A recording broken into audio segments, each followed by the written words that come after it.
तीमुथियुस के नाम पौलुस प्रेरित की दूसरी पत्री, 2 अध्याय। इसलिए हे मेरे पुत्र, तो उस अनुग्रह से जो मसीह यीशु में है बलवंत हो जा, और जो बातें तूने बहुत गवाहों के सामने मुझसे सुनी है, उन्हें विश्वासी मनुष्यों को सौंप दे, जो औरों को भी सिखाने के योग्य हों। मसीह यीशु के अच्छे योद्धा की नाई मेरे साथ दुख उठा। जब कोई योद्धा लड़ाई पर जाता है तो इसलिए कि अपने भर्ती करने वाले को प्रसन्न करे, अपने आप को संसार के कामों में नहीं फंसाता। फिर अखाड़े में लड़ने वाला यदि विधि के अनुसार न लड़े तो मुकुट नहीं पाता। जो गृहस्थ परिश्रम करता है, फल का अंश पहले उससे मिलना चाहिए। जो मैं कहता हूँ उस पर ध्यान दे, और प्रभु तुझे सब बातों की समझ देगा। यीशु मसीह को स्मरण रख, जो दाऊद के वंश से हुआ और मरे हुओं में से जी उठा, और यह मेरे सुसमाचार के अनुसार है, जिसके लिए मैं कुकर्मी की नाई दुख उठाता हूँ, यहाँ तक कि कैद भी हूँ, परंतु परमेश्वर का वचन कैद नहीं।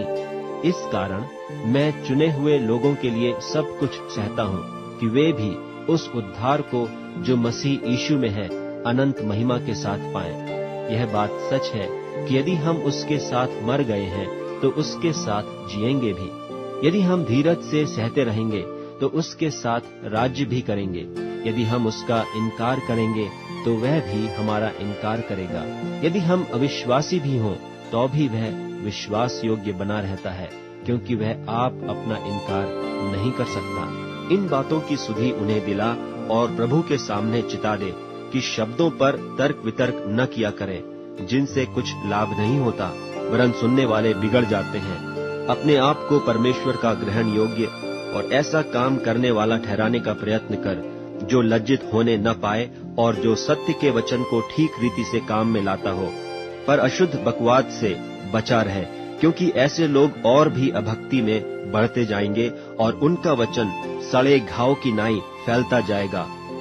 हुमिनियुस और फिलेतुस उन्हीं में से हैं, जो यह कहकर कि पुनरुत्थान हो चुका है सत्य से भटक गए हैं और कितनों के विश्वास को उलट पुलट कर देते हैं।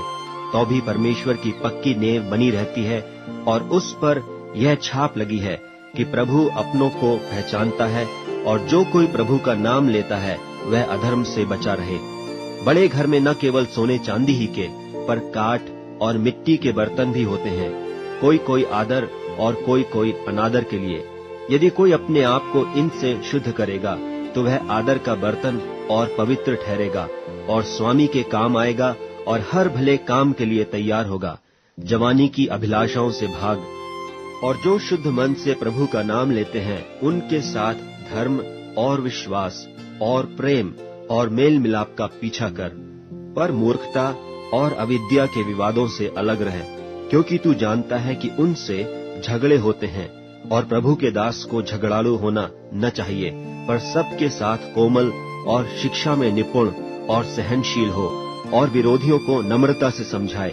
क्या जाने परमेश्वर उन्हें मन फिराव का मन दे कि वे भी सत्य को पहचाने, और इसके द्वारा उसकी इच्छा पूरी करने के लिए सचेत होकर शैतान के फंदे से छूट जाए।